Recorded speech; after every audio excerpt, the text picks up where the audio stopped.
Hello folks, I'm Alex, this is Alex Unabridged, and this is the Rock On Rap Songs book tag.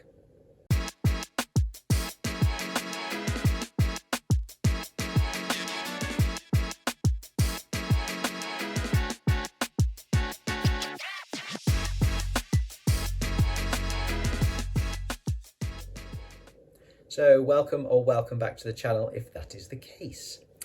Yes, this is the Rock On Rap Songs book tag, another little tag for you today. The original tag was created by Nicole's Bookish Nook, and I was tagged by Pat over at Book Chat with Pat. So thank you very much, Pat, for that tag. I have to say I'm aware of some of these songs, but I wouldn't say I necessarily know all of them. But you know, it's one of those tags where even if you don't really know the music, it doesn't matter. The tags are relevant to every one of us on BookTube. Let's start in on the prompts then. Number one is It's a Hard Knock Life by Jay-Z. A fiction or non-fiction book about an orphanage, a poor family, or an orphan. I had to rack my brains a little bit for this one, but I've gone with one of my favourite books from childhood, actually. One of the first books that I think I read in school that really kind of captured me. And that's Goodnight, Mr. Tom by Michelle Magorian. This is the story of William, who is a young lad who is evacuated from London during World War II, during the Blitz, and he is placed out in the countryside with Tom, Mr. Tom, who is a very cranky, somewhat gruff older man. And through the course of the story, they both find a huge amount of value and comfort and love in each other's company. I've picked this one because although at the beginning of the book, William is not an orphan, he does become an orphan during the course of the story. That's the only spoiler I'll give on that. But it's a very moving and somewhat difficult story to read. I think even I must have been about 11 when I read it at school. But it does involve, you know, kind of abuse in there, you know, child abuse from William's mother. We do see that side of his family life, and that was quite difficult as an 11-year-old, I think, for me. But it's done very well, and it's got a happy ending.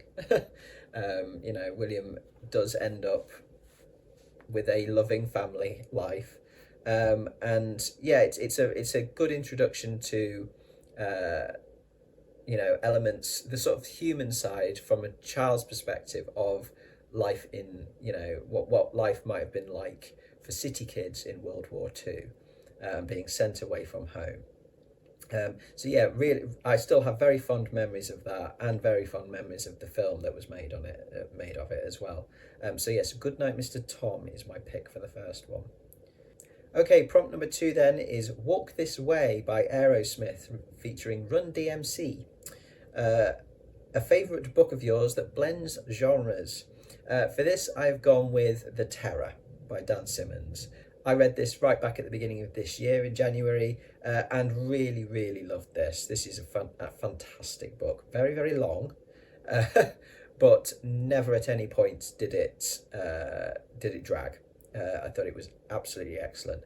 And one thing I did love about this was the amount of different genres that Simmons pulls into it. So yes, you've got horror, absolutely, but it is really sort of, I guess, primarily historical fiction, but you've got kind of adventure, survival sort of adventure stuff in there. It's part thriller, mystery, it's got some fantasy in there. It is really kind of, I can't think of anything else like it. And it is a real mashup of stuff, and I think each and every kind of genre that Simmons pulls in works really well. So yeah, thoroughly recommend that if you've not read it. Just, you know, give yourself plenty of time because it's coming up on 1,000 pages, but definitely worth it. Okay, prompt number 3 then is Just Lose It by Eminem. A book you think is funny or ridiculous in a bad way. I cannot think of anything that I think is funny or ridiculous in a bad way. Um, I can think of, books that I've not enjoyed or that I think are bad, but not because they're, funny or ridiculous in that bad way.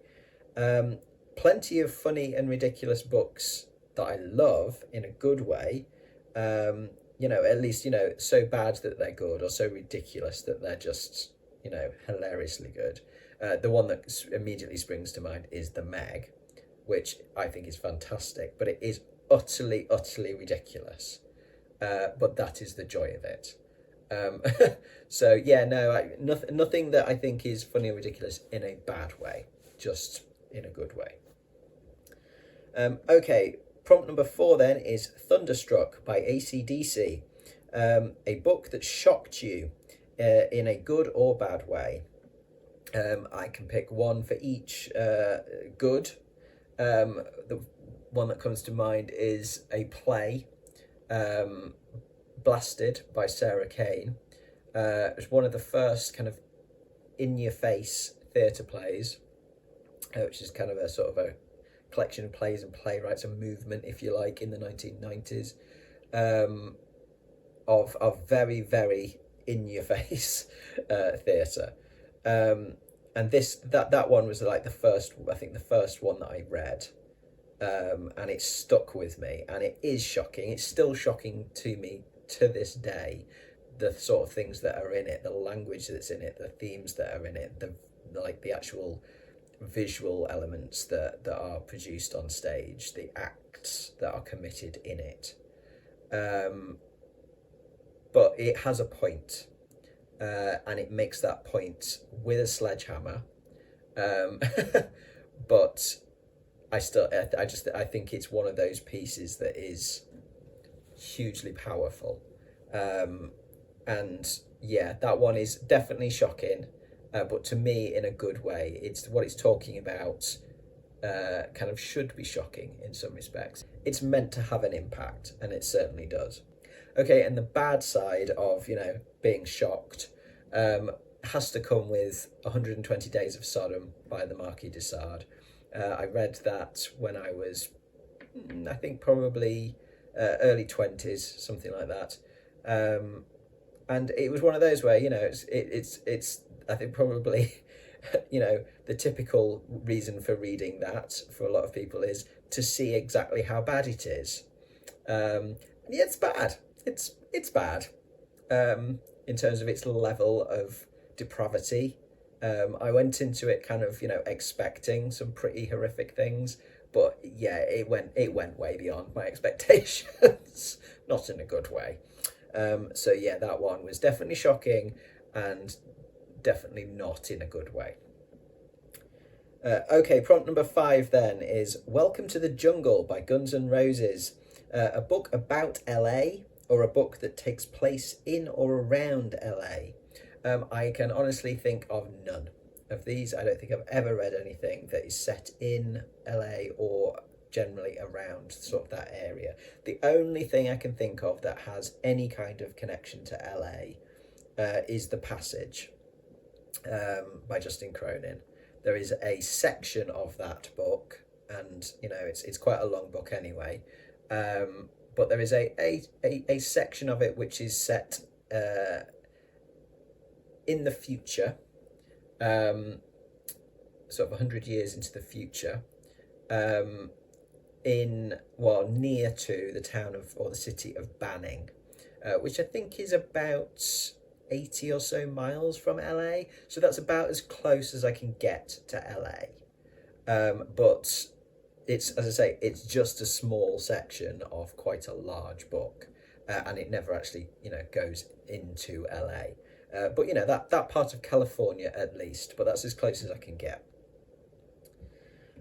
Okay, prompt number 6 is Gimmie or Your Lovin' by ZZ Top, your favourite romance book, or if you don't read romance, your favourite couple in any book. I have read a bit of romance, much to my own surprise over the last couple of years, and enjoyed it, even more of a surprise. And I think anything out of the Monstrous series by Lily Mayne, which is quite trashy, very spicy, male monster post-apocalyptic fantasy romance. That series is just all out fun for me. I think that's a fantastic series. I've thoroughly enjoyed every one of those that I've read. In terms of a standalone, I particularly enjoyed Cemetery Boys by Aidan Thomas, which is a sort of again, supernatural romance, YA romance, between a young trans guy and a gay guy who is a ghost, essentially.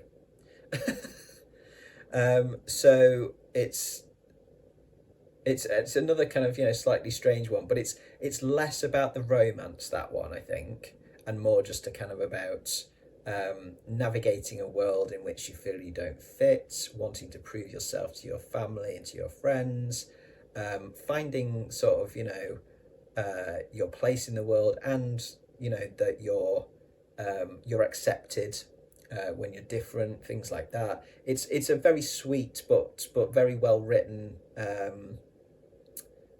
very compelling sort of story, and I really enjoyed that one. Okay, prompt number 7 is Fight for Your Right to Party by the Beastie Boys, a book centred around a celebration.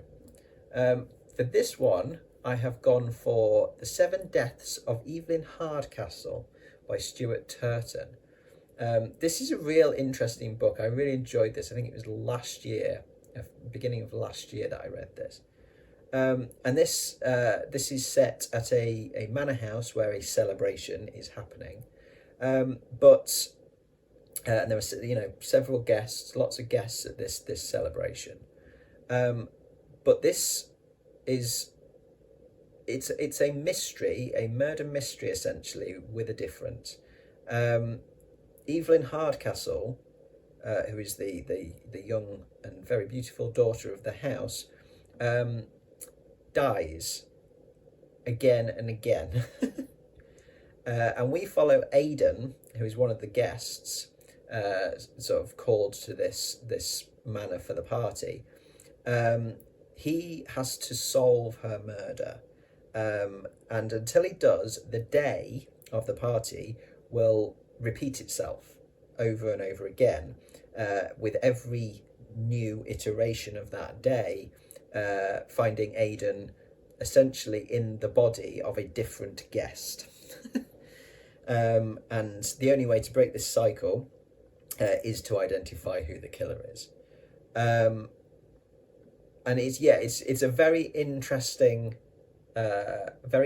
concept, and quite a mind melty sort of book to get into.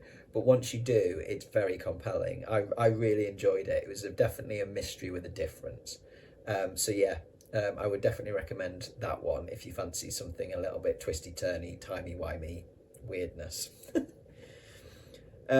Okay, prompt number 8 is Firestarter by Prodigy. A book that has fire in the title or has an orange or red cover. Firestarter by the Prodigy will just make me think of Firestarter by Stephen King, one that I haven't read in absolute years.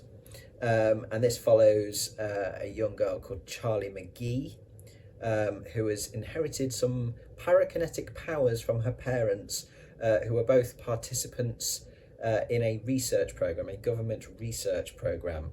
And now the government is trying to capture Charlie so that they can harness her powerful fire-starting skills as a weapon. I remember it. I don't remember a huge amount about that in detail, but I do remember enjoying it. And then the other one that I need to mention is this one, Fahrenheit 451 by Ray Bradbury, with this wonderful paperback cover with this fantastic artwork on it of the burning book. This is, of course, the classic sort of dystopia from Ray Bradbury, as follows Guy Montag, who is a fireman. It's his job to burn books that are the most illegal of commodities, and burn the houses in which they are hidden. He never really questions this. In fact, he enjoys it. He enjoys his job. But he meets an eccentric young neighbour, a girl called Clarice, who makes him question why books are being burnt. And yeah, Montag begins to question everything he's ever known. It's a very powerful book to me. I really enjoy it. I think it's incredibly relevant even today, especially today in a lot of ways. Yeah, this is a really excellent book. Okay, and prompt number 9 then is Humble by Kendrick Lamar, a fiction or non-fiction book that left you stunned at the audacity of the main character or the writer. I think one that comes to mind that covers kind of audacity in all its forms, all its meanings, if you like, is Pride and Prejudice. I think in terms of like in a positive sort of sense, the meaning of audacity being kind of a boldness. I think Austen's got that in her writing, considering when she was writing and sort of women's place in society, etc., etiquette, all that kind of stuff. The snark level that she brings to it, the social commentary that she writes, I think is bold and it's brilliant. I loved Pride and Prejudice, absolutely loved it. But I think Pride and Prejudice, it's got quite a lot of audacity in its characters. Both in a good way. I think Elizabeth Bennet is quite audacious, but then you've got the arrogance as well. That side of audacity. With people like Mr. Collins and Mr. Darcy, to be fair. So yeah, I think that's a good example of like the sort of positive and negative connotations of audacity. Another one that I thought of as well is the character Dirk Pitt from Pacific Vortex by Clive Cussler. Dirk Pitt is featured in a long series of books by Clive Cussler. And he is an absolute arrogant arse. Yeah, he'd annoy the hell out of me in real life. But in that book, because it is ridiculous, in a good way, he's a fantastic character. He's one of those characters that you kind of, he's endearing even though he is such an arrogant arse. He's kind of hilarious in it. He's kind of a parody to that point, whether he was meant to be or not, I don't know. I doubt it. It was written in the 80s. But nowadays, when you read it, he does come across as kind of a caricature. And I found that hilarious, that book. It was ridiculous in a great way. So there you go, Dirk Pitt. Okay, the last thing left to do then is to tag some folks. I will tag 3 folks in this one. I will tag Cliff at Cliff's Dark Gems, Crystal over at Fiber Artsy, and Roy over at Roy Reads Anything. So there you go. If you 3 fancy a crack at this one, then please do have a go, but no pressure as always. So there we go. That will do from me today, folks.